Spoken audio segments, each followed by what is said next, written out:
नमस्कार भाइयों और बहनों। अगर आप लोग पार्ट 3 के छात्र छात्राएं हैं तो आपको पता होगा कि हमारे द्वारा जो प्रश्न दिया जाता है वो आपके एग्जाम में हूबहू छप ही जाता है। कभी कभी ठीक है, कभी कभी कुछ क्वेश्चन ही पूछता है, कम क्वेश्चन पूछता है, लेकिन कम में भी लगभग तो 10 क्वेश्चन देंगे तो 7-8 तो मिल ही जाता है। मतलब कि नहीं के बराबर ही प्रश्न नहीं पूछ पाता, बाकी पूछ ही लेता है।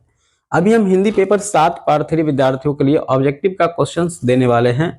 ऑब्जेक्टिव का भी हम जो है यहाँ पर पूरी तरह से गैस कर लिए हैं कौन कौन क्वेश्चन आने वाले हैं आपके एग्जाम में। अगर आप श्योर 100% ऑब्जेक्टिव 10 में 10 यानी 20 के 20 अंक लेना चाह रहे हैं तो वीडियो को नहीं छोड़िएगा। इससे पहले हमने आपको सब्जेक्टिव का दे दिए थे 100% पूछने वाले। अगर आपने सब्जेक्टिव क्वेश्चन नहीं देखा है तो ये आपकी गलती है, क्योंकि प्रश्न यहाँ पर आप लोग देख सकते हैं कितना क्वेश्चन जो है प्रीवियस ईयर से पूछा जाता है, यानी पिछले साल से पूछा जाता है। हालांकि आपको कहा जा रहा है पेज में जाकर के देखिए आंसर, लेकिन पिछले साल से यानी प्रीवियस ईयर क्वेश्चन से यानी बैक साल से यानी पीछे कितना क्वेश्चन पूछा गया वहां से काफी प्रश्न आपके एग्जाम में छपा हुआ रहता है। तो 100% यहाँ पर गारंटी ठोक के यहाँ पर दिया जाता है जो प्रश्न, उस प्रश्न को आपको निश्चित रूप से देख कर जाना है, छोड़ना बिल्कुल रूप से नहीं है। ज़्यादा समय नहीं लेंगे, हम लोग चलेंगे ऑब्जेक्टिव पर, क्योंकि हम लोग को सब्जेक्टिव का भी यहाँ पे वीडियो तैयार मतलब कि आंसर तैयार करके रखे हुए हैं, तो आप लोग को वो भी मिल जाएगा, फ्री में बिल्कुल मिल जाएगा, कोई पैसा चार्ज वगैरह नहीं लगेगा। बस आप लोग को जो है इस परिवार से जुड़ जाना है, चैनल को सब्सक्राइब कर लेना। देखिए सेट 1 में जो है हम लोग आपको कुछ ऑब्जेक्टिव का पीडीएफ यहाँ पर दे देते हैं जिसको पढ़ लेना है। जैसे कि रंग भाषा किनकी रचना है, डॉक्टर गिरीश रस्तोगी की है। संचार एक श्रव्य माध्यम का नाम लिखिए। संचार के 2 माध्यम है, श्रव्य माध्यम और एक दृश्य माध्यम। श्रव्य माध्यम जो होता है रेडियो, जिससे हम सुन सकते हैं केवल, लेकिन टीवी जो होता है मेरे भाई ये दृश्य माध्यम। देख सकते हैं यहाँ पर टीवी एक दृश्य माध्यम यानी जिसको हम देख भी सकते हैं, सुन भी सकते हैं। हालांकि टीवी तो दोनों माध्यम हो जाता है, ठीक है। दृश्य और श्रव्य माध्यम का नाम लिखे तो वो हो जाएगा आपका फिल्म, ठीक है ना। केवल टीवी कहता है तो इसको हम लोग देख सकते हैं। इसी प्रकार कई क्वेश्चंस यहाँ पर टिक लगा हुआ है। आप लोग से रिक्वेस्ट है कि आप लोग जो है टेलीग्राम में जुड़ जाइए, जहां पर इसका हम पीडीएफ अभी तुरंत आप फेंकने वाले हैं, वहां पर आपको मिल जाएगा, ठीक है ना।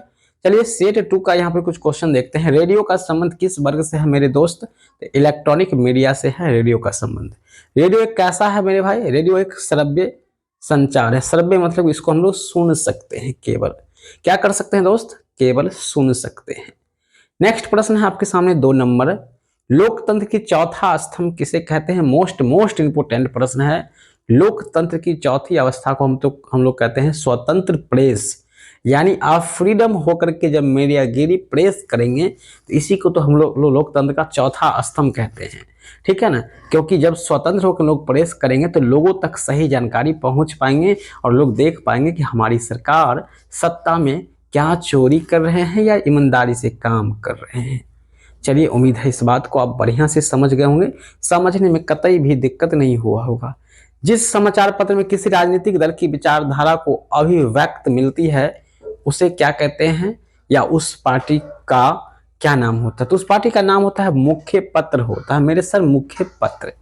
क्रिकेट आदि खेलों से जुड़े पत्रकारों को किस वर्ग में रखा गया है मेरे सर? तो क्रिकेट और खेल से जुड़े पत्रकार जो होते हैं उसको हम बोलते हैं खेल पत्रकार कहते हैं। जो जिस विभाग में, जैसे कि फिल्म पत्रकार होता है, खोजी पत्रकार होता है, संसदीय पत्रकार होता है जो हमेशा संसद वगैरह को जो है मतलब कि उनसे जो है इंटरव्यू लेते रहते हैं। एक कॉलम के अनुसार समाचार के साथ कितने पॉइंट को शीर्षक देना चाहिए? बहुत ही अच्छा क्वेश्चन है। आप अगर वीडियो को पूरा देख लेंगे तो आपको मिस नहीं होगा, एक भी प्रश्न छूटेगा नहीं। एक कॉलम के समाचार के साथ कितने पॉइंट का शीर्षक देना चाहिए? 16 पॉइंट्स का। 2 कॉलम के समाचार के साथ दिए जाने वाले शीर्षक कितने पॉइंट का होना चाहिए? तो वो होना चाहिए आपका 24 पॉइंट्स का। 2 जब देगा तब, और 1 कॉलम देगा तो 16, ठीक है ना। समाचार पत्र के प्रथम पृष्ठ को क्या कहते हैं मेरे सर? मुख्य पृष्ठ कहते हैं, यानी फर्स्ट पेज कहते हैं। मुख्य पृष्ठ किसको कहते हैं? समाचार पत्र के प्रथम पृष्ठ को। 8वां है यहाँ पे क्वेश्चन, 8 कॉलम वाले अखबार में 1 कॉलम की चौड़ाई कितनी होती है? 1 कॉलम की जो चौड़ाई होता है वो होता है आपका 10 mm होता है। 10 mm चौड़ाई होता है किसमें? 8 कॉलम वाले अखबार में, यानी 8 जो पेज का होता है ना अखबार आप लोग पढ़ते होंगे, उसमें जो है 10 mm की चौड़ाई की होती है। पृष्ठ विन्यास का अभिप्राय किससे होता है? इसका अभिप्राय पृष्ठ पर छपने वाले सामग्री से होता है। नेक्स्ट क्वेश्चन की ओर चलेंगे। फाइनल सेट भी हमारे पास है यहाँ पर। इसको तो मिस आपको नहीं ही करना चाहिए। अगर आप मिस करते हैं तो खुद के पैर पे कुल्हाड़ी मारने जैसा हो जाएगा। तो मिस नहीं कीजिएगा, प्लीज मिस नहीं कीजिएगा। बाद में हमें ऐसा ना सुनने को मिले कि सर आपने जो क्वेश्चन दिया वो क्वेश्चन में से को वो नहीं मिला।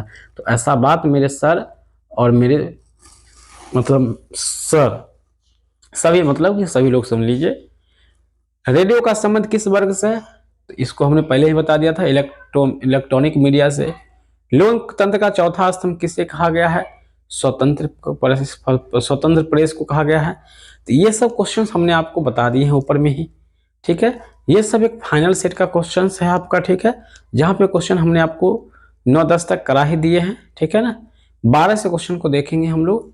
इंट्रो का तात्पर्य फीचर के संबंध में क्या है? तो आंसर हो जाएगा भूमिका है। आंसर B4 बेस्ट आंसर आपका हो जाएगा। समाचार पत्र के प्रत्येक पृष्ठ पर खबरें, चित्र, विज्ञापन आदि किस प्रकार से प्रस्तुत किए जाए?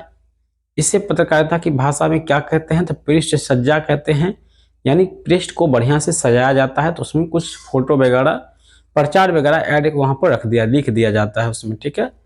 14 नंबर प्रश्न है, इनमें से पृष्ठ सज्जा के लिए क्या आवश्यक होता है? सभी बातें, फोकस, संतुलन, विरोधाभास, ये सब कुछ को फोकस करना पड़ता है हम सबको, ठीक है।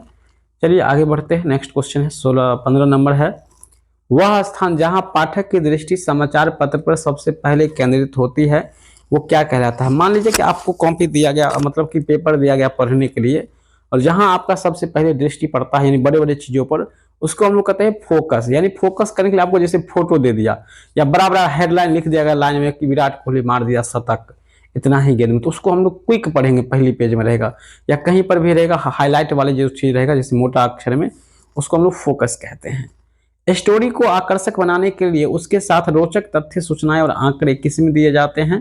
तो वो आपको बॉक्स में मिलता है, ठीक है ना। बॉक्स के अंदर जाने के बाद सूचनाओं का आदान प्रदान करने वाली साधन क्या कहलाता है मेरे भाई? तो सूचनाओं का जो आदान प्रदान होता है वो अखबार के द्वारा तो न्यूज मिलता है, लेकिन संचार के माध्यम से जो है आदान प्रदान होता है। आंसर आपका क हो जाएगा, अ हो जाएगा। बहुत अच्छा था। विचारों एवं संदेशों को आदान प्रदान के संचार को क्या कहते हैं? इसको हम लोग कहते हैं इंसाइक्लोपीडिया ऑफ कम्युनिकेशंस, इसका पूरा नाम होता है। ये बात करिए जैसे कि विचार या संदेश, जैसे कि हम लोग कोई संदेश देते हैं या अपना विचार लिखना पड़ता है कहानी कविता के रूप में, तो उसको हम इंसाइक्लोपीडिया ऑफ कम्युनिकेशन के माध्यम से परिभाषित करते हैं। इनमें से संचार का क्या कार्य होता है मेरे सर? तो वैचारिक आदान प्रदान भी करता है, जानकारी प्रदान करना, पारस्परिक समझ उत्पन्न करना। तो उपयुक्त सभी बात जो है आपका यहाँ पर वो सही हो जाएगा 19 नंबर क्वेश्चन में। 20 नंबर क्वेश्चन कहता है, इनमें से कौन जनसंचार का माध्यम नहीं है? तो मोबाइल जनसंचार का माध्यम नहीं है। मोबाइल आप केवल बात कर सकते हैं, सिंपल मोबाइल भी होता है, आपको पता है, वहां से आपको कोई संचार या कोई न्यूज वगैरह नहीं मिलेगा, ठीक है। जब तक स्मार्टफोन रहेगा तभी आप बात कर सकते हैं, सब कुछ मिल मतलब कि कोई भी संचार आपको मिल सकता है। 21 नंबर है, टीवी के न्यूज चैनल की भाषा होती है, कौन सी भाषा होती है? आम बोलचाल की भाषा को ही टीवी और न्यूज चैनल की भाषा होती है। आकाशवाणी समाचारों की भाषा पर किसका नियंत्रण होता है? तो उस पर नियंत्रण होता है प्रसार भारती का नियंत्रण होता है, ठीक है। रेडियो विज्ञापनों में सर्वाधिक प्रभाव पड़ता है, किसका पड़ता है सर्वाधिक प्रभाव? तो वो पड़ता है आपका यहाँ पर शब्द और ध्वनि का। शब्द क्या बोले और उसमें ध्वनि आवाज कितना दे, इस चीज पर निर्भर करता है। 24 नंबर प्रश्न है, कौन सा गुण टीवी विज्ञापन की भाषा का है? कौन सा गुण टीवी विज्ञापन की भाषा का है? तो वो है आपका संक्षिप्तता, सरलता, अटपटाना। तो लगभग सभी भाषा अभी क्या है दुनिया में टीवी पर आपको मिल जाता है, ठीक है। कंप्यूटर के जुड़े हुए नेटवर्क को क्या कहते हैं? कंप्यूटर से जो नेटवर्क जुड़ता है उसको हम लोग इंटरनेट कहते हैं। B4 बाहुबली आंसर है।